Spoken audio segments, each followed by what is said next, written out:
नमस्कार आणि येवकार सध्याची मोठी गजाल म्हणल्यार हायकोर्टान एक डिसिजन दिला की पुण्याचो बायपोल जो आहा तो कॅन्सल जाला.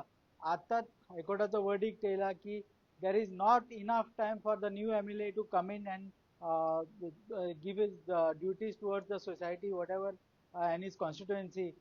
सध्या आताच मेळिल्ल्या माहिती प्रमाणे हायकोर्टान सांगला की एक आमदाराक इलेक्ट जातकूच कमीत कमी 10 महिने 1 वर्स तरी रावपाक जाय मेळोंक जाय तेजे कॉन्स्टिट्युएन्सीक काम करपा खातीर. पूण आतां आमी पळयत जाल्यार एज वी कन्सिडर दॅट 2027 26 किंवा 27 in January or February that would be election आनी तेन्ना म्हणसर म्हणल्यार 1 वर्स सुद्दां नव्या एमएलएक मेळना आनी ताज्या खातीर हायकोर्टान सद्याचे फाल्यांचे जे इलेक्शन आसले ते स्टे केल्या आणि कॅन्सल केल्या म्हणूंक जाता कारण इलेक्शन काय जावं शकना फाल्यां.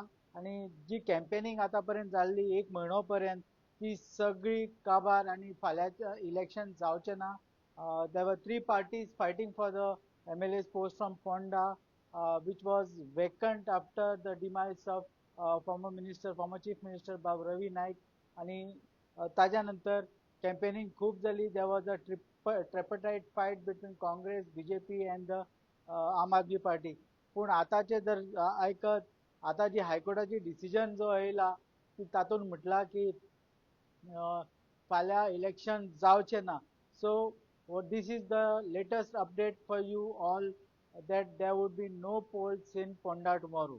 Thank you. We'll keep you updated with whatever details we get of the case and what were the arguments of the petitioners. We'll get it before you very soon. Stay tuned to Goenka Kono.